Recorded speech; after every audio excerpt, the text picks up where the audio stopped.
ya itu kalau menurut saya sih ya rahasia semua entrepreneur hanya satu kok, keingintahuan ya kan, very very deep keponess lah ya kan, kalau Steve Jobs bilang kan stay hungry, stay foolish. Ya, nah itu ya. Jadi waktu itu gua minta $700.000 lah waktu itu. Jadi kita makanya susah banget dapat investornya juga karena seed fund tapi mintanya $700.000 ya kan. Dan tapi karena tujuan saya adalah saya tahu ini saya harus bikinnya cepat banget ya kan. Dan karena ya permainan timing juga lah ya kan. Dan kita lagi bikin company gitu loh. Jadi bukan bikin startup lah ya. Kita lagi nggak main-main lah kayak gitu intinya ya. Nah, jadi makanya, dan itu selalu ke semua investor kita selalu bilang dalam 3 bulan live ya kan. Sebagai informasi ya bro, kita tuh tidak ada prototype loh. Jadi cuman PowerPoint sama Excel, that's it. Gitu. Jadi dua dokumen doang, kan, kemana-mana investor mintanya 300.000 ya kan, dan akhirnya ada yang mau ya kan, dan 3 bulan kemudian ya live kita beneran. Gitu. Jadi pertanyaannya adalah ya sesuai dengan kebutuhan kalian. Kalau kalian forecasting budget ya kan, saran saya tuh semua entrepreneur sebelum memulai itu harus bikin budgeting gitu ya kan. Pengeluarannya apa, proyeksi pendapatannya gimana gitu kan. Jadi supaya tahu nanti ekspenditurnya seperti apa gitu. Dan nanti kalau ternyata anjrit, gua nggak punya uang segini gede ya berarti lo harus raise fund. Tapi kalau ya bisalah gua pakai uang gua sendiri, tabungan sendiri ya mau silahkan. Ya kan? Jadi kita juga saya sendiri sangat-sangat menyarankan ya be very very careful with your shares gitu kan, saham, karena if you give it out so fast ya kan, ya you're gonna be diluted gitu ya kan. Dan dengan dilution itu ya lo harus kerja lebih keras lagi untuk mengembalikan value yang diluted itu. Bro, lu kan background-nya sebenarnya kan ya IT ya, tapi kalau dari yang lu cerita segala macam, lu yang bikin forecasting-nya dan ya lu yang bikin pitch deck-nya segala macam, itu sebenarnya belajarnya dari mana sih bro? Bisa mendapatkan ya knowledge kayak begitu, karena gini, lu sekarang pun jadi waktu itu di situ kan jadi CTO kan, tapi ya lu jadi ngeliatnya gini, lu jadi kayak lu seperti Steve Wozniak tapi rasa Steve Jobs. Kalau iya kan? Iya. Ya sebenarnya aku juga bingung sih. Gini sih, mungkin ya penyebabnya adalah gue tuh orangnya keponya tuh parah banget bro. Ya kan, keingintahuanku tuh sangat-sangat tinggi gitu. Jadi kayak di tiket aja itu tuh yang bikin press release gitu kan, terus blast ke jurnalis-jurnalis tuh saya juga gitu loh. Jadi dulu dari zaman my first company, terus bikin komunitas ya, startup lokal, sampai terus bikin tiket itu tuh kan jadi 2008 Urbanesia ya kan, my first company. Terus 2010 saya bikin komunitas startup lokal, terus tiket.com itu 2011. Itu tuh I collected 70 journalists bro, dan itu aku maintain them very very well ya kan. Jadi makanya saya bikin press release, saya blast, tuh saya message pribadi masing-masing jurnalis, Mbak, saya baru bikin press release nih, tolong dibaca ya, gitu kan. Terus akhirnya masuk media beneran gitu loh, ya kan. Nah itu kalau ditanya, ya itu kalau menurut saya sih ya rahasia semua entrepreneur hanya satu kok, keingintahuan ya kan, very very deep keponess lah ya kan. Kalau Steve Jobs bilang kan stay hungry, stay foolish ya kan. Ya itu saya sih sangat-sangat hungry bro gitu kan. Finance itu ya semua ini gue otodidak kok, gue nggak ada edukasi edukasi khusus untuk semua yang saya pelajari. Bahkan ya cara teknologi, bahasa pemrograman dan lain-lain ya kan, codingan saya kan dulu PHP itu, saya PHP itu dari masa kuliah PHP itu, saya coding PHP selama 15 tahun itu ya belajar sendiri semua kayak gitu. Dan sekarang belajar bisnis, kayak sekarang saya masuk health tech ya kan, Jovi sama LifePack itu semua tentang penyakit ya saya pelajari bener-bener kayak gitu ya kan. Penyakit ini, aneurism ya kan, angin duduk dan apa ya kan, vitamin ya kan, A B C D ya kan, vitamin mana yang larut dalam air, larut dalam minyak ya kan, terus harus makan dulu ya kan, disimpan tubuh langsung keluar dari tubuh gitu-gitulah. Itu ya I learn it gitu actively gitu. Ya, kata kuncinya kepo itu aja. Why you didn't become CEO pada saat di Tiket dengan ya skill set lu yang udah lu punya seperti itu.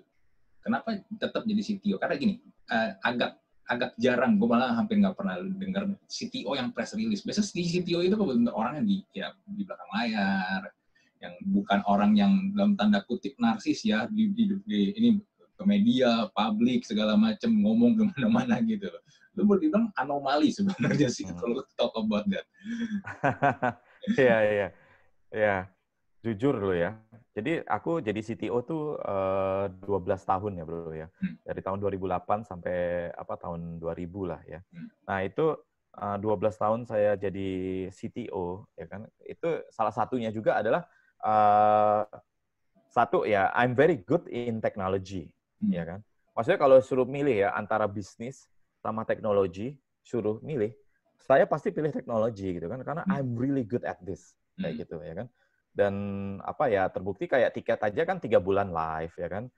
Di tahun ke-5 Tiket waktu kita jualan kereta api ya kan, itu kereta api yang jualan kan Tiket, Traveloka, Tokopedia, Bukalapak ya kan. Itu dari semua itu yang nggak down tuh cuman kita, Tiket.com ya kan. Traveloka down ya, terus si Tokopedia down, Bukalapak down ya kan.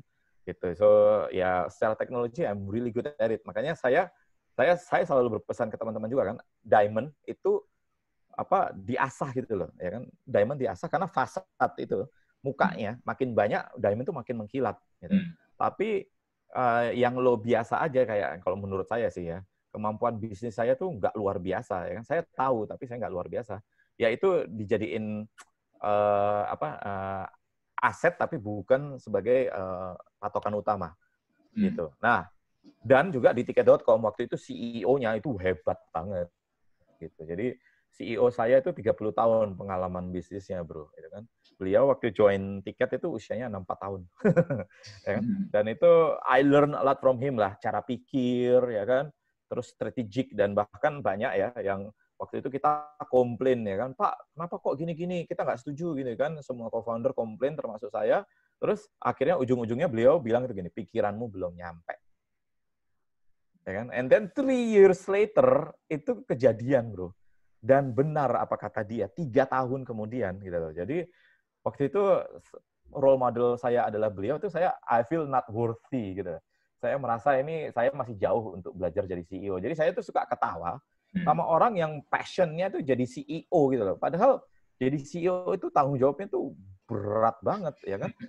Ya kan, dan gampangnya gini lah ya kan. Larry Page sama Sergey Brin itu kan co-foundernya Google ya, Bro ya. CEO-nya selama 11 tahun pertama siapa coba? Larry Page atau Sergey Brin? Eric Schmidt kan CEO Google. Eric Schmidt, ya kan? 11 tahun Eric Schmidt. Bahkan Larry Page, Sergey Brin pun nggak mau menerima jadi CEO, ya kan? Kenapa? Karena mereka tahu skill mereka di teknisnya, ya kan? Di teknologinya, bukan di menjalankan company-nya.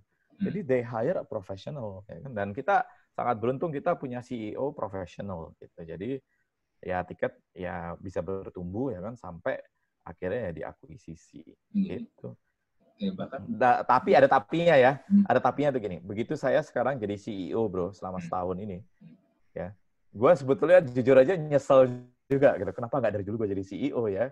Karena gue kayak belajar dari nol lagi gitu loh. Maksudnya gue kan melihat CEO gitu kan. Saya memperhatikan keputusannya apa, actionnya apa, outcome-nya positif atau negatif ya kan. It's good that we learn from other people's mistakes ya kan, and experience ya kan. Tapi begitu saya jadi CEO ini, a lot more experience, a lot more mistakes yang saya lakukan yang banyak yang juga kadang kecil-kecil gitu. Ya kan, jadi jujur aja, wah kenapa nggak dari dulu ya jadi CEO? Biar saya nggak learning lagi gitu loh ya kan. Saya tinggal mengulang. Karena kalau jadi CTO itu gampangnya minta ampun sekarang gitu loh ya kan. Saya my previous company grow dari $300,000 jadi $2 juta dalam waktu 11 bulan gitu ya kan omsetnya gitu. Karena udah tahu caranya membuat sistem itu sebagus, sestabil dan seintuitif mungkin lah untuk user ya kan. Tapi ini jadi CEO memang a different ball game gitu. And I'm happy dipercaya untuk jadi CEO ya gitu. Tapi apa ya, kalau ada yang berani ngambil alih ya monggo. Ya kan, tapi saya sendiri belajar banyak di situ.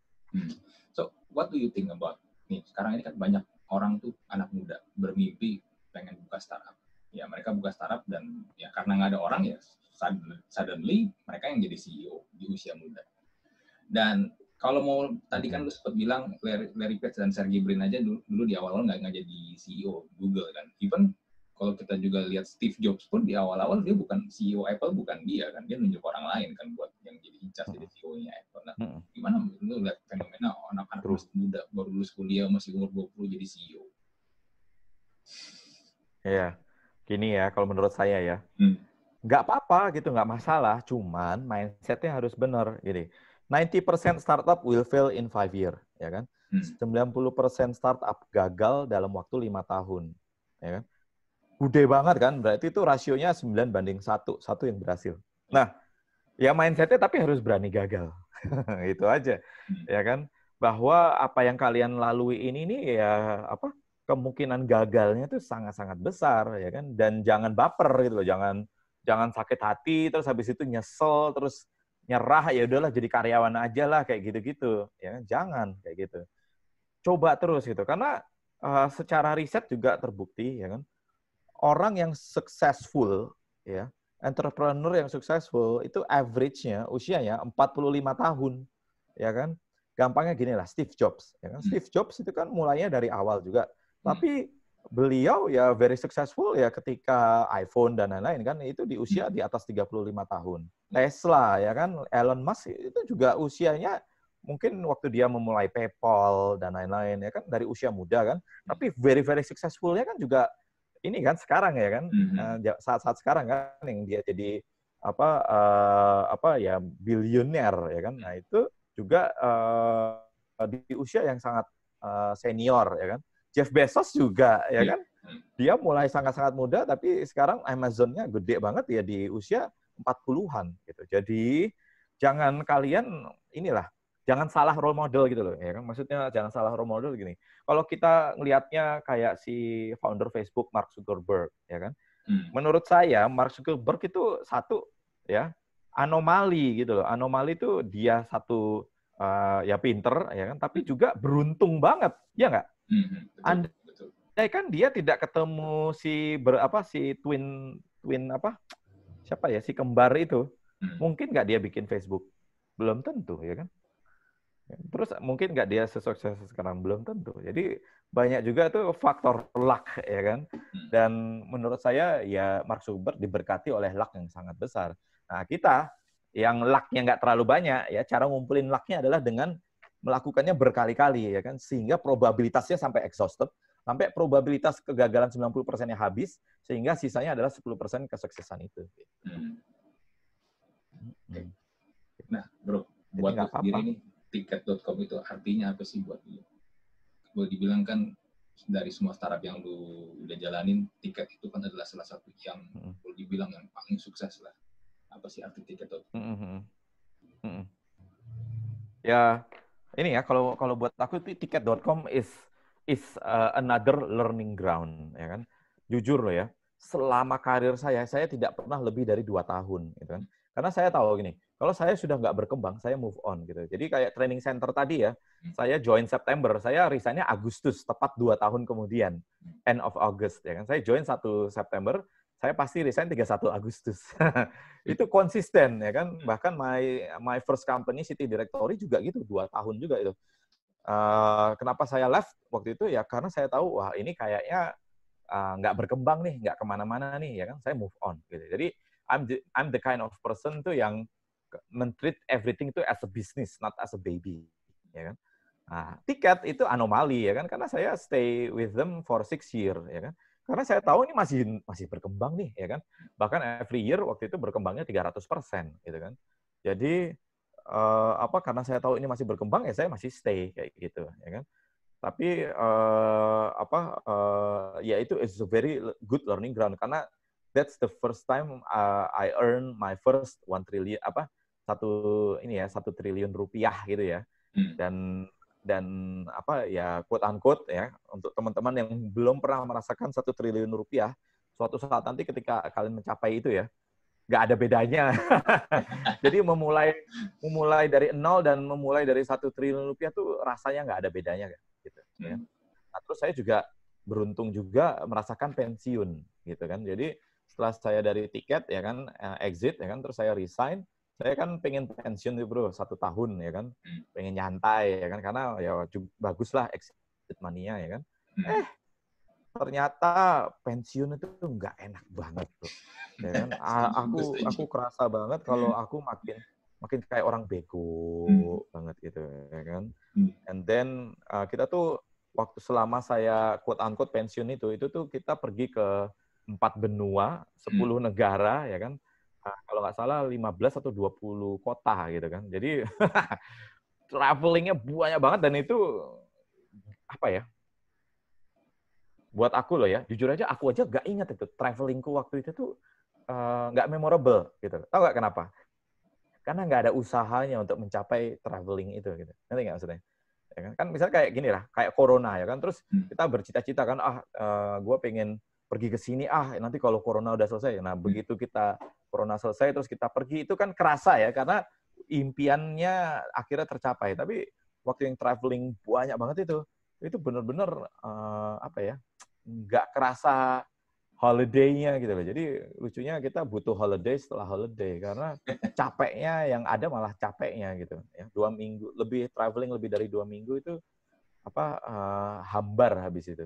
Iya. Jadi rata-rata traveling itu bagusnya memang 2 minggu doang. Iya, gue setuju. Gue pernah di Korea hampir sebulan. Itu minggu kedua tuh gue udah ngeblenek sama makanannya juga terutama ya.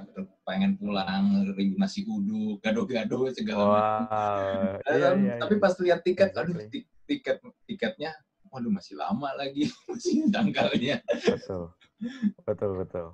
Iya. Makanya untuk teman-teman yang belum pernah merasakan pensiun ya, menurut saya loh ya, lupakan pensiun gitu. Be productive sampai kamu tua ya kan. Bahkan CEO-ku itu aja usia 6-7 tahun masih nyetir sendirian gitu loh. Dari mana ya? Dari Cinere atau Ciputat ya, saya lupa terus. Dari Ciputat ke Kuningan tuh dia nyetir sendirian 1,5 jam lebih, 2 jam malah ya kan. Usia 6-7 tahun gitu. Jadi dan itu apa ya? Membuat otak jadi jalan terus ya kan. Karena otak kalau nggak dilatih memang deteriorate, bro. Tapi kan nature-nya manusia kan memang begitu, bro. Bekerja, do something kan. Contoh gini deh, kita sekarang kemarin sempat harus di rumah aja di awal-awal COVID kan. Orang berpikir, wah enak nih di rumah aja, nggak ngapa-ngapain. Kayak dapat liburan gratis lah, dalam tanda kutip. Ya kan? Tapi, lihat deh, pas minggu keberapa pasti udah pada bosen, udah pada mati gaya, at least pengen bergerak gitu. Pengen bergerak, pengen kemana, atau pengen melakukan sesuatu. Oke, kadang-kadang kalau misalnya ada orang bilang pengen pensiun muda, ya gue setuju sama lu sih.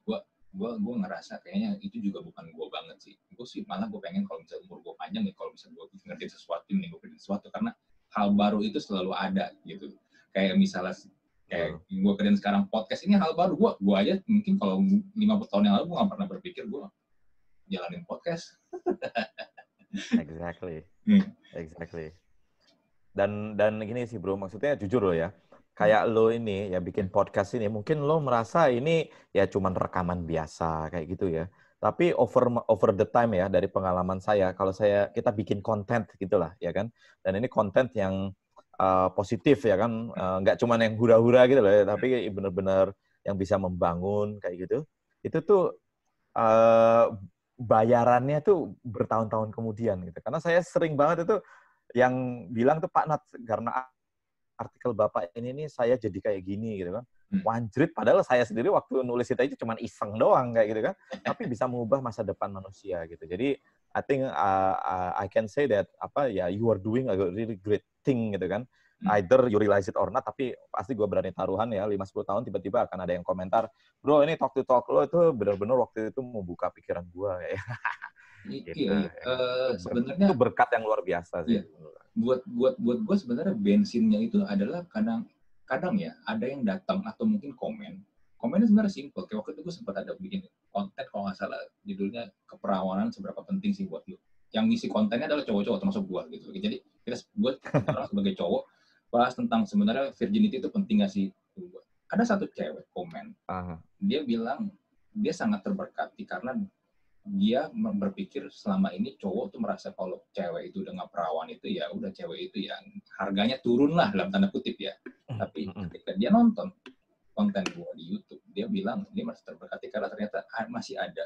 Jadi dia merasa ada kesempatan, masih ada cowok ternyata yang masih menghargai wanita. Even mungkin dia udah nggak perawan atau mungkin ya udah pernah berhubungan seks lah sebelumnya. Ya, itu buat gue itu bensin buat wah oke, berarti satu orang terberkatin pun buat gue ya udah hajar terus. Iya, setuju. Iya, exactly. Ya ini makanya ya, kalau aku nggak tahu purpose hidupnya Mas Andri ya, tapi kalau buat saya dan istri itu kita udah menemukan kok. Kita tuh purpose hidupnya adalah untuk apa ya, bukan mementor lah ya, apa ya, mengfulfill kehidupan orang lain gitu loh, memberkati kehidupan orang lain. Nah, kayak istri saya ya, itu cuman dari DM ya kan, terus ada orang curhat, terus istri saya kasih PR gitu kan, and then 1,5 bulan kemudian itu orangnya cerita bro kan, jadi dia tuh udah berbulan-bulan sudah tidak bercinta dengan suami karena konflik gitu kan, konflik yang berkepanjangan. Terus istri saya ya hanya dari DM doang nih padahal ya kan, menyarankan ini, terus ada dikasih PR, and then ya nggak ada follow up lagi kan 1,5 bulan kemudian ya kan, tiba-tiba dia bilang, Pak, Bu, saya ML 2 kali seminggu sekarang, kayak gitu-gitu ya kan. Karena ya hubungannya Pak Sutrinya sudah sangat erat, kayak gitu ya kan. Itu sangat-sangat, apa ya, makanya social media itu bisa jadi ajang pamer, tapi bisa jadi ajang berkat gitu. Jadi untuk teman-teman, jangan lupa follow. Jualan. @Natali_Ardianto ya, follow ya. Nah, itu di situ bisa kalian belajar banyak lah tentang mindsetting, entrepreneur, dan lain-lain. Ya, gue ngikutin Instagram lu belakangan, lu posting konten-konten yang ya gue follow lu udah lama, gue follow lu udah lumayan lama lah Instagram lu lah, dan belakangan lu mau konsepnya tuh berubah tuh di Instagram lu tuh kasih satu topik, lu bikin slide dengan desain grafiknya segala macem. Sebenarnya apakah itu memang purpose yang memang lu lagi cari atau memang apa sih? Jadi gini ya. Kan aku tuh iri sama istri. Istri followernya berapa ya? 15.000 lebih lah gitu kan. Gua waktu itu cuma 5.000. Nggak bisa swipe up. Nggak bisa swipe up. Makanya ini purpose gue adalah 10.000 follower tapi organik ya. Nah, bukan itu sih. Maksudnya gini ya. Ini juga tips untuk para calon entrepreneur ya. Kalian bayangin tuh gini nih ya. Aku tuh pernah nggak bro? Lo lihat video anak bayi yang majalah itu dicoba di swipe sama dia, majalah di swipe nggak bisa, di scroll nggak bisa gitu kan. Itu dia bingung tuh, nggak bisa pakai majalah ya kan, karena dia udah terbiasa mainan iPad. Ya, itu bayi loh, itu mungkin bayi usia satu tahun gitu kan, lebih 8 bulan mungkin bahkan ya kan, lebih muda gitu ya kan. Nah itu bayi bro. Lo bisa bayangin nggak, itu 15 tahun lagi dari sekarang itu dia seberapa tech savvy-nya, ya kan? Nah, pertanyaannya, itu calon-calon customer kita yang kayak gitu, ya jangan, itu kejauhan mungkin ya, mungkin Gen Z lah, ya kan? Itu tuh mereka ada di mana sih bertenggernya? Di online, ya kan? Ya kan? Di social media, dimanapun. Nah, kita sebagai entrepreneur, saya tahu nih, saya mungkin Lifepack sama Jovi juga bukan my final destination, ya kan? Mungkin saya nggak akan mengembangkan ini selama 10 tahun gitu kan. Kalau tiket kan 6 tahun ya kan. Ini 10 tahun, mungkin malah 5 tahun diakuisisi, terus aku move on, terus aku mulai lagi kan. Nah, pertanyaannya, kalau saya mau mulai lagi, aset yang saya miliki itu apa sih? Kalau saya tidak ada investasi apa-apa, aset saya 0, jadi saya harus mulai dari 0. Tapi kalau saya punya follower, misalnya followernya tahu-tahu ya nanti udah 100.000 lah ya, atau 200.000 ya, amin. Amin. Begitu saya memulai startup, saya sudah punya calon konsumen, yaitu 100.000 atau 200.000 follower saya, ya kan? Gitu loh. Jadi ini bedanya mindset seorang entrepreneur sama mindset seorang yang cuma pakai social media buat main-main ya. Ya kan? Dan saya sangat yakin ini nanti Gen Z ini, ya bukan Gen Z, generasi berikutnya, itu bahkan nanti mungkin 5 tahun lagi udah masuk yang apa ya, mulai berpenghasilan gitu loh, ya kan? Gen Z ini bahkan ya mungkin gajinya udah mulai gede karena kan usianya 5 tahun lagi mungkin udah 30-an tahun ya kan.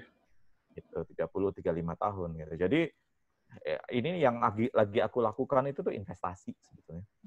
Gitu, untuk my future startup. Ya kan? Dan ya juga yang sekarang ya kan gue jualan juga tentang produk-produk saya gitu.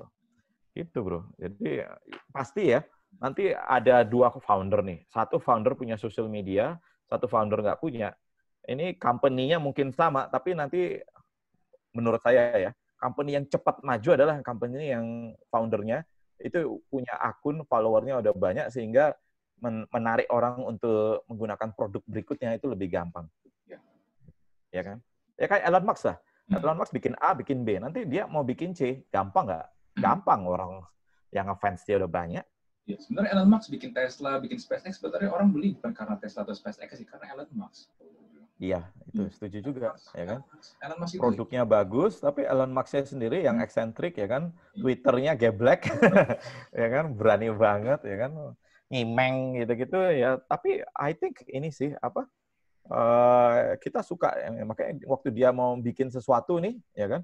Ini bahkan, lo tau nggak bro, kalau Elon Musk tuh lagi bikin, itu loh, implant, chip implant. Iya, gue pernah baca itu. Ya kan itu gokil banget itu. Bisa keyboard secara remote pakai otak gitu kan, ngetik keyboard pakai otak itu mimpi gue banget itu. Karena gue ngetik keyboard ini kayaknya lama banget gitu loh, ya kan. Andaikan gue pakai otak, gue 4E sama dengan ini gitu kan, pakai otak itu kayaknya coding gue jadi jauh lebih cepat kalau pakai main gitu loh, ya kan. Gitu, ya kan. Keterbatasan kita adalah kecepatan kita dalam ngetik, ya kan, 10 jari kita. Gitu. Nah, itu I think pasti akan banyak yang tiba-tiba ya mau beli, ya kan, karena Elon Musk-nya itu. Gitu. Jadi that's my dream juga.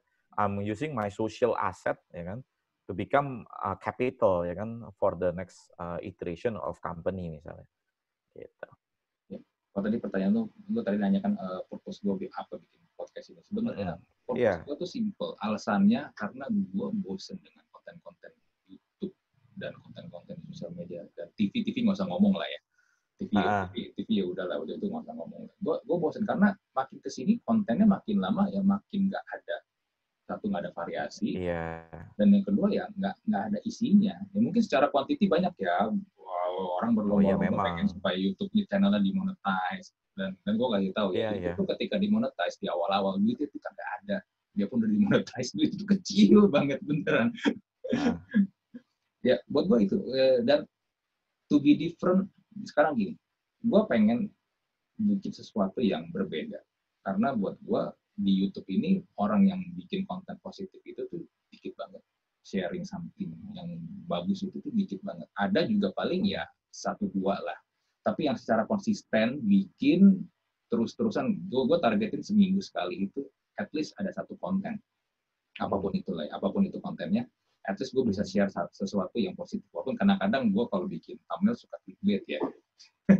Ya karena tetap aja gue marketing lah bro. Iya, gue butuh viewers, gue butuh viewers. Kalau belajar di YouTube itu kan ada namanya CTR kan. Kalau itu CTR-nya kecil ya buat apa? Nggak ada yang nonton ya kan. Biasanya nggak nyampe juga. Itu sebenarnya yang sedang gue pengen gue share sih. Karena kita nggak bisa hanya mengandalkan, let's say gini lah. Ada sekarang mulai ada banyak, gue nggak bilang banyak sih. Ada beberapa YouTuber contoh kayak Deddy Corbuzier atau mungkin kayak Helmi Yahya yang bikin YouTube yang konten-kontennya bagus ya, mendidik segala macam. Tapi kan nggak bisa hanya mengandalkan mereka doang. Ya kan? Kalau one day mereka stop, ya udah nggak mungkin nanti hilang karena merasa capek ternyata bikin beginian, dan jujur bikin beginian capek. Iya, setuju. Apalagi I think itu ya banyak YouTuber tuh sekarang tuh kan cuman mengejar viewership ya kan, dan itu mathematical juga loh bro. Maksudnya gini, if you make a content every day itu penumpukan subscribernya pasti naik kayak gitu. Jadi mereka udah nggak peduli isinya apa, yang penting harus bikin konten gitu. Betul, itu yang memang dan harus makin kesini kan ya, kalau kita ngobrol juga tentang digital marketing, makin kesini kan marketing konten itu kan makin lama ngomongnya angka dan angka terus kan. Sedangkan sebenarnya kalau talk about content and marketing itu nggak hanya sekedar angka. Iya kan? Iya. Tapi harus legowo loh bro. Iya. Viewernya nggak lebih banyak dari orang yang ya kontennya populis. harus Ya, terima itu kan. ya gue suka waktu itu Panji sempat bikin konten, dia bilang better you to be different daripada hanya just better. Ya, ya, so makanya ya gue jalan terus, gue lanjut terus. Apalagi ya selama gue bisa memberkati satu orang, prinsip gue gini, satu hari gue bisa memberkati satu orang, even sesimpel apapun ya buat gue, ya itu purpose gue. Iya, That's why. setuju. Ya pokoknya purpose-nya clear, karena kalau memang purpose-nya follower ya kan atau viewership, ya don't make konten yang berat. Ya kan, karena itu percuma gitu. Nanti ya kita yang sendiri yang kecewa. Tapi kalau purpose-nya adalah saya pengen memperkaya orang lain, ya kan, itu ya berkat itu nanti datangnya dari tempat lain lah. Aku tuh jenis orang bukan percaya karma ya, tapi saya percaya semua usaha yang kita keluarkan pasti akan kembali kok, gitu loh. Jadi jangan sampai kita terlalu perhitungan, ya kan. Apapun yang kita lakukan buat orang lain, buat ini itu kalau dihitung, ya, wah, gue udah kerjain segini banyak, gue nggak mau lagi kerjain. Wah, itu berkatnya mulai berhenti deh kalau kayak gitu. Ada hukum tabur tuai kan, you reap what you sow. Iya, iya.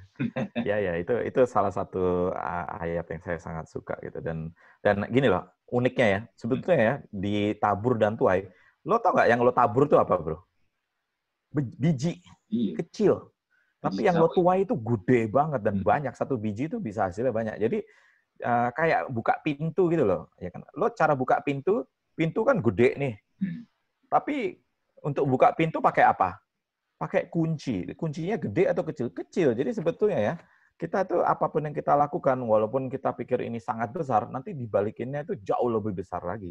Gitu. Jadi makanya memang dulu ya kayak inilah, kembali lagi kayak ketika itu kerja kerasnya parah banget itu, begadang terus, ya kan. Gua tidur tuh setiap hari jam 3 malam, bangun jam 7 pagi for 4 tahun berturut-turut itu gua strict. Tidur jam 3, bangun jam 7 ya kan, terus ke kantor, kerja kayak kuda ya kan.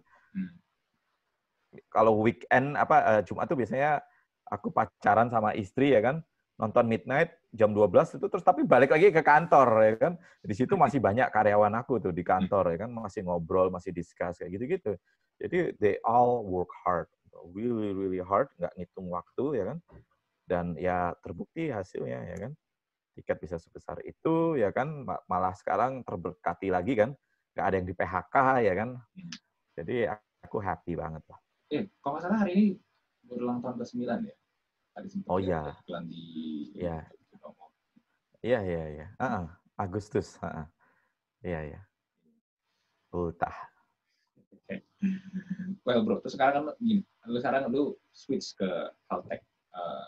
Kalau nggak salah gue waktu itu terakhir kali ketemu lu pas di kantor lu tuh, lu kan even namanya pun belum ada, Lifepack dan Yopi pun waktu itu lu bilang gue belum tahu namanya apa, ya kan?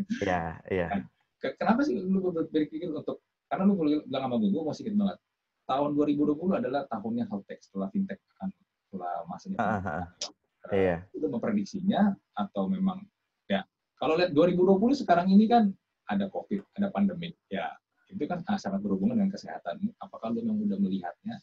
Apakah mungkin lu seperti Bill Gates ketika 2015 meramalkan ada pandemi? Oh iya. Enggak, jadi jujur aja dulu in my previous company ya, Peluang itu tuh ya kan fintech itu lagi naik-naik daun ya kan. Tapi aku memang bisa merasakan health tech ini is going to be like really really good in the coming year. Karena perasaannya itu sama seperti waktu saya memulai tiket gitu, Bro. Gitu. Persis banget gitu. Kerasa kok.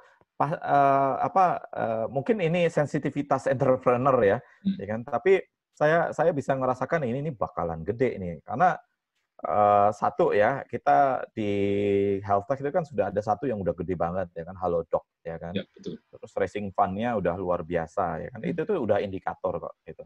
Ya kan. Dan jujur yang approach saya itu sebetulnya banyak banget gitu loh, yang nawarin macam-macam, nawarin invest, kamu ide apa aja, pokoknya gue yang invest, itu banyak ya kan. Tapi akhirnya saya memutuskan health tech ini ya karena satu, co-founder saya namanya Pak John Quarry, itu tuh beliau itu ya berkecimpung di kesehatan di Amerika dan Kanada selama 40 tahun, bro, gitu kan. Jadi keluarga besarnya dia tuh apoteker semua, ya kan. Beliau sendiri udah pernah exit, ya kan, company-nya yang sebetulnya exactly the same as what I'm doing right now. Jadi sebenarnya tinggal replikasi, gitu kan. Itu ingredient-nya, ya kan. Dan saya kekuatannya kan ya memang teknologi. Jadi memang ini produknya very very high tech, ya kan. Jadi kombinasi teknologi dengan pengalaman health itu udah sangat-sangat bagus lah, gitu kan. Jadi aku confident banget untuk jalanin this industry gitu. Dan yang terutama itu tuh from my learning ya bro, dari my first, second sampai fifth ini. My first itu tuh social, ya kan. Kayak social media lah, City Directory itu kan kayak social media. Jadi revenue lo itu kan bukan dari penjualan, tapi dari ads dan lain-lain, ya kan. Nah, itu pokoknya tips saya untuk teman-teman ya, kalau mau mulai something dari nol, jangan mulainya social media dulu lah, ya. Capek, ya kan, karena lo harus bikin traction dan itu biasanya hitungannya tahunan. Jadi lo mengencangkan ikat pinggang selama bertahun-tahun, ya kan, tanpa revenue, ya kan. Karena viewer itu tuh kalau lo belum sampai certain million, nggak akan ada advertiser yang tertarik gitu. Urbanesia aja itu viewernya sebenarnya page view-nya tuh tinggi banget, itu ratusan juta, ya kan. Tapi itu aja pengiklannya seret banget gitu. Bahkan omsetnya waktu itu cuman 10 juta per bulan. Sedih banget ya. Nah, terus makanya habis itu aku learn ya akhirnya next-nya adalah e-commerce terus gitu. Jadi e-commerce. Nah, terus dari masing-masing juga gitu what I learn ya, cari yang marginnya gede gitu. Karena effort tuh untuk running company margin kecil dan gede itu sama persis. Jadi ngapain lo margin kecil ya? Karena ya contoh lah ya. 100 miliar, 100 miliar. Tapi yang ini margin 5%, 5 miliar, yang ini marginnya misalnya 50%, ya kan? 50 miliar gitu kan. Tapi waktu yang dibutuhkan untuk mengembangkan produknya itu sama gitu. Jadi don't waste your time on industri yang marginnya terlalu kecil karena itu kalian berarti harus mass, harus scale-nya harus gede banget. Dan mass dan skill yang gede banget itu impact-nya juga secara teknologi ya, ongkosnya mahal gitu kan. Tiket waktu saya tinggalkan itu ongkos servernya $1 miliar sebulan gitu. Wow, 1 miliar hanya untuk server ya, belum yang lain-lain. Gitu. Jadi mahal gitu. Karena skalanya makin gede juga kayak gitu. Ya, jadi itu tips saya sih ya kan untuk teman-teman kalau mau memulai cari yang marginnya gede dan health tech itu marginnya lumayan gede lah. Bukan services tapi marginnya gede. Gitu kan. Yang paling gede kan memang service ya, 100% untuk lo. Gitu. Betul.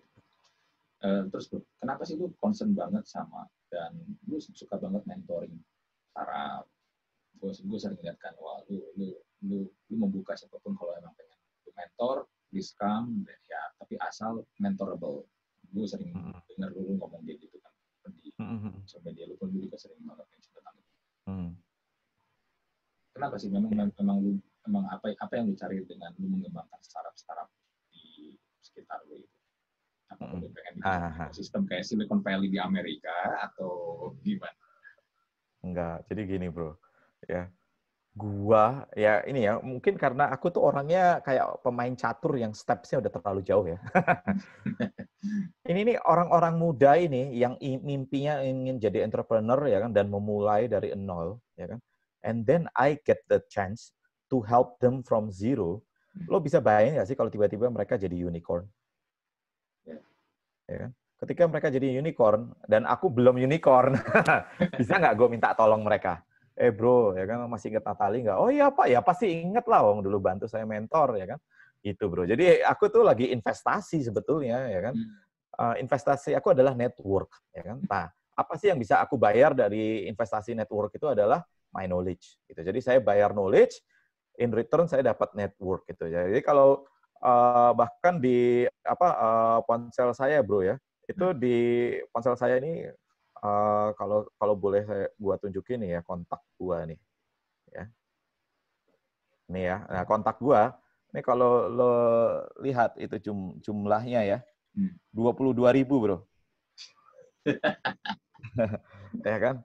Karena gua suka banget ngumpulin kontak orang gitu kan. Karena begitu nanti ada ngomong ya, kayak apalagi kayak company saya sekarang ya kan. Pak Nat, ini saya lagi mau meng-approach loyalty CEO nggak dapet nih. Oke, sebentar, gue cari ya kan keyword perusahaannya apa sih ini ya kan. Ada CEO-nya, gue telepon. Bro, masih ingat Natali nggak? Gitu. Oh iya, ya. Bro ini. Jadi dipermudah bro. Gitu. Jadi aku sangat suka membantu startup karena we will never know where they will be gitu loh. Ya kan? Aku tahu posisiku sekarang dan growth-ku kayak gini, tapi orang lain kan aku nggak tahu tuh. Jadi aku tidak pernah meng-underestimate mereka gitu. I appreciate every single one of them. Ya kan? Dan kalau mereka ternyata follow up terus ya. Jadi startup-startup yang saya invest itu sekarang itu adalah startup yang selalu follow up saya selama setahun penuh gitu. Ya kan? Banyak orang yang Pak mau mentor ya kan, terus saya mentor 1-2 jam, habis itu udah nggak kontak saya lagi, nggak follow saya, ya udahlah ya kan, nggak apa-apa ya kan. Tapi saya juga tidak akan invest di company kayak gitu ya kan. Tapi yang follow up saya almost like every month misalnya ya kan, itu saya tahu oh, ini orang juga menghargai saya ya kan, menghargai waktu saya, menghargai eksistensi saya ya, terus saya berani invest di dia. Dan saya tahu progresnya juga ya kan, kerasa. Dan kalau saya kasih tahu gini, dia dengerin, kerjain, berhasil, puji Tuhan saya saya bisa meng-guide yang lebih proper lah ya. Kayak gitu, Bro. Jadi semua ini kalau kasarnya kalau bisa dibilang tuh investasi semua. Buat saya tuh orangnya ya karena terlalu mikir jauh ya. Itu saya bukan masalah moral atau apa ya, itu bonus juga, tapi salah satunya juga saya pengen invest. Makanya startup lokal kan saya tetap jalanin sampai sekarang. Kenapa? Ya saya dapat kontak orang-orang ini gitu loh kan. Mereka kenal saya. Suatu waktu saya butuh, Pak saya pernah ikut startup lokal Bapak loh. Oh iya ya gitu kan. Kita bisa itu foundernya waktu datang ke startup lokal tuh masih posisinya karyawan bro, ya kan. Nah itu terus dia cerita waktu kita jadiin pembicara kan. Saya dulu datang ke startup lokal sebagai karyawan ya kan. Sekarang saya jadi pembicara ya kan. You will never know people future. Gitu. Betul. Oke, terus bikin buku. Nah, nih gue juga pernah, gue ada beli buku lu juga. Ini thank you. Gue lebih kayak Rp7.000. Komisinya Rp7.000. Ini cetakan pertama Oktober 2016 ya. Berarti ini awal-awal terbit gue beli waktu itu gue di Gramet ya. Wow, masih yang bisa dibeli di Gramet ya. Hebat. Thank you so much, bro. Ini buat yang nonton atau buat yang dengerin podcast gue nih, ini buku In the Mind of Natali Ardianto. Ini buku gue rekomen. Isinya simple. Tenang aja buat yang nggak suka baca buku. Ini buku isi simple banget dan isinya dari cepet itu. Ya, 2 jam 4 jam selesai. Ya, dan juga font tulisannya juga nggak kecil-kecil ya, so ya. Iya, itu pinter-pinternya editor. Ya itu legacy lah bro, itu. Jadi maksudku ketika nanti aku sudah meninggal, itu aku tinggalin apa sih, ya kan? Uang paling untuk istri dan anak, ya kan? Tapi untuk orang lain apa, ya kan? Ya buku itu semoga bisa bisa jadi pegangan lah, entah itu nanti 100 tahun lagi, tahu-tahu masih ada yang nemu buku lapuk, ini apa sih Natali Ardianto? Ya nggak kenal aku, tapi pas baca bukunya mendapatkan ilmu, ya puji Tuhan. Ya, makanya kontennya kan memang konten yang bukan tergantung waktu ya kan, itu tak lekang oleh waktu. Betul. Gitu. Oke bro, terakhir. Next apa nih di tengah pandemi seperti ini? What's your plan? Ya inilah ya, health tech ini interesting banget sih ya kan, dan I really love what I'm doing right now ya kan. Ada Jovi sama Lifepack, mungkin jualan dikit ya. Jadi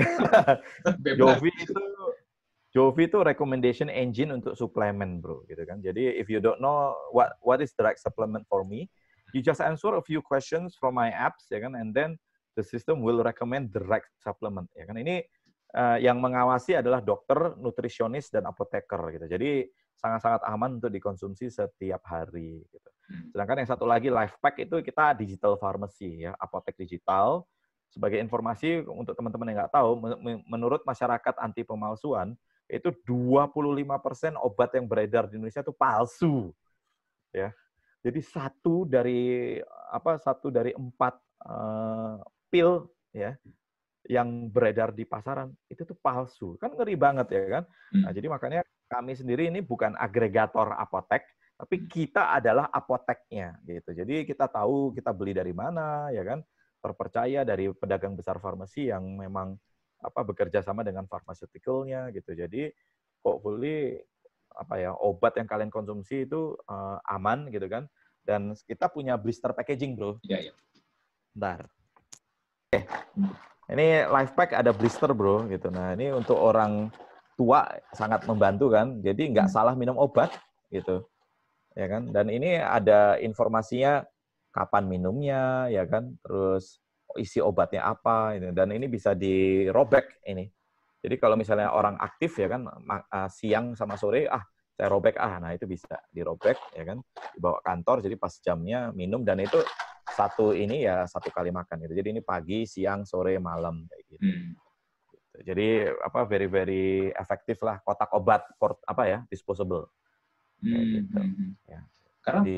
Karena memang kalau orang yang sakit berat itu memang kalau untuk makan obat memang rada ribet ya.